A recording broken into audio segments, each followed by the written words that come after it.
Welcome to Your Sexual Health. I'm your host, Dr. Sadie Sheafe. I'm a licensed clinical social worker, psychotherapist, and a board-certified clinical sexologist. I have over 20 years of experience treating thousands of individuals in the United States and Europe.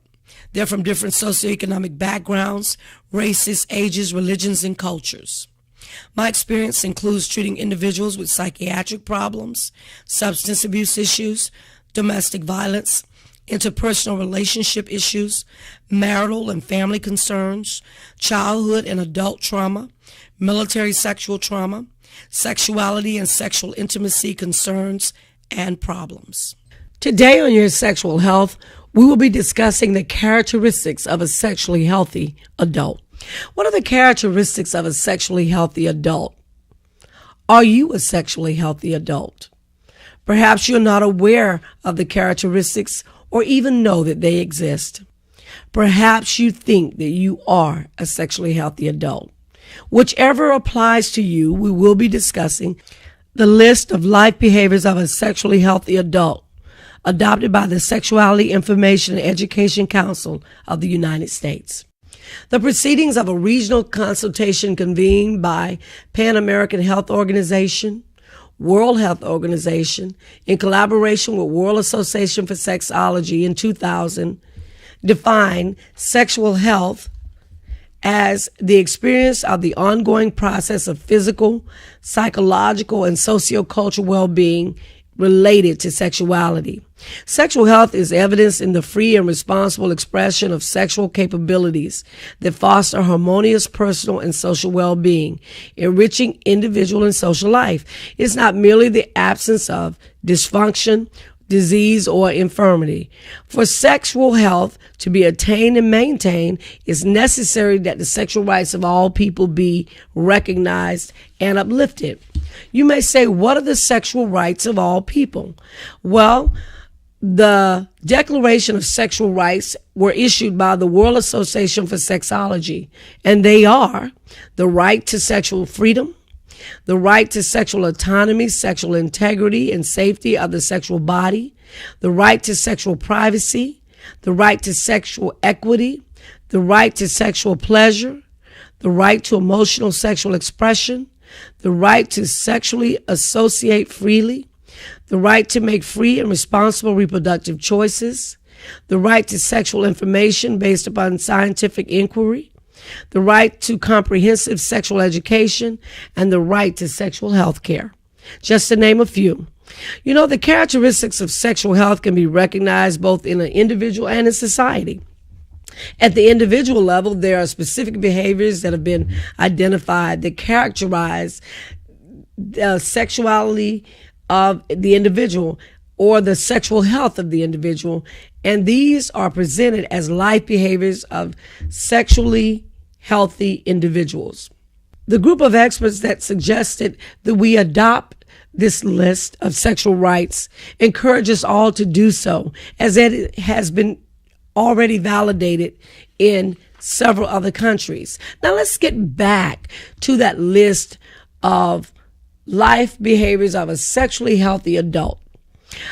It starts by taking a look at a sexually healthy adult would appreciate one's own body, seek further information about reproduction as needed, affirm that human development includes sexual development that may or may not include reproduction or genital sexual experience, interact with both genders in respectful and appropriate ways, affirm one's own sexual orientation and respect the sexual orientation of others, express love and intimacy in appropriate ways, develop and maintain meaningful relationships, avoid exploitative or manipulative behaviors in relationships, make informed choices about family options and lifestyles, exhibit skills that enhance personal relationships, identify and live according to one's value, take responsibility for one's own behavior, practice effective decision-making, communicate effectively with family members, peers,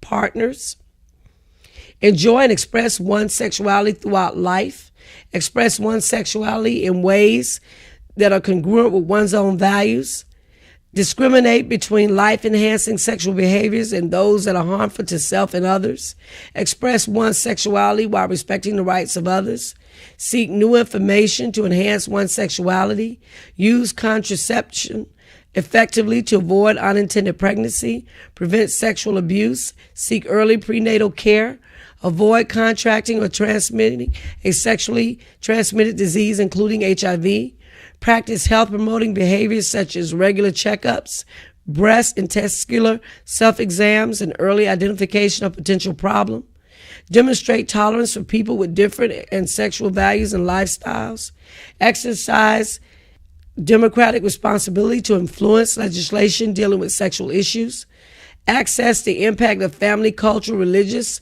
media, and societal messages on one's thoughts, feelings, values, and behaviors related to sexuality, promote the rights of all people to accurate sexuality information, avoid behaviors that exhibit prejudice and bigotry, reject stereotypes about the sexuality of diverse populations. When you take a look at the fact that your sexual health affects your mental health as well as your physical health, you must take a look at the fact that your physical health affects both your mental health and your sexual health. It is, again, most important to understand in any forum where you're going to address health, and it includes everything about us, you've got to include your mental, physical, and sexual health. I encourage you to continue to listen to your sexual health so you can improve your sexual literacy and become a sexually healthy adult. In closing, if you suffer from any sexual problems or have a concern, it is always wise to first consult a medical doctor for any physical ailments. And for those of you seeking therapy for sexual issues, seek a licensed sex therapist.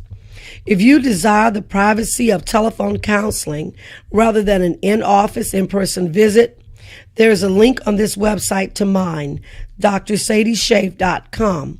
I offer convenient, confidential, and affordable telephone therapy. I'd like to thank my production crew, Data Log Technologies.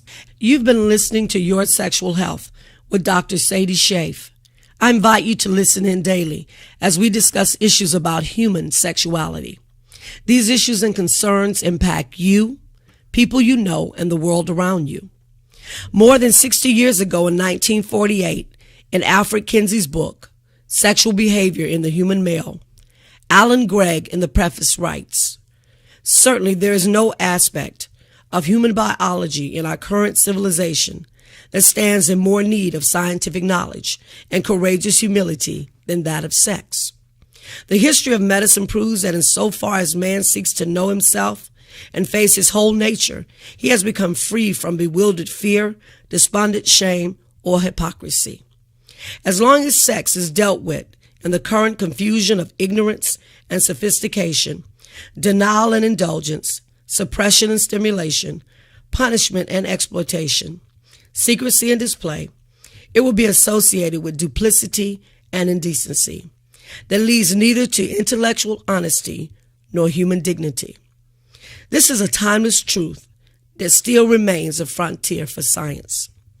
The goal of my show, Your Sexual Health, is to increase the numbers of sexually healthy adults by increasing your sexual literacy and to deal with concerns and problems related to sexuality that require interventions due to their impact on your wellness and your quality of life. You can email me at sadie@drsheafe.com or visit my website at drsadiesheafe.com. Thank you. You've been listening to Your Sexual Health. I am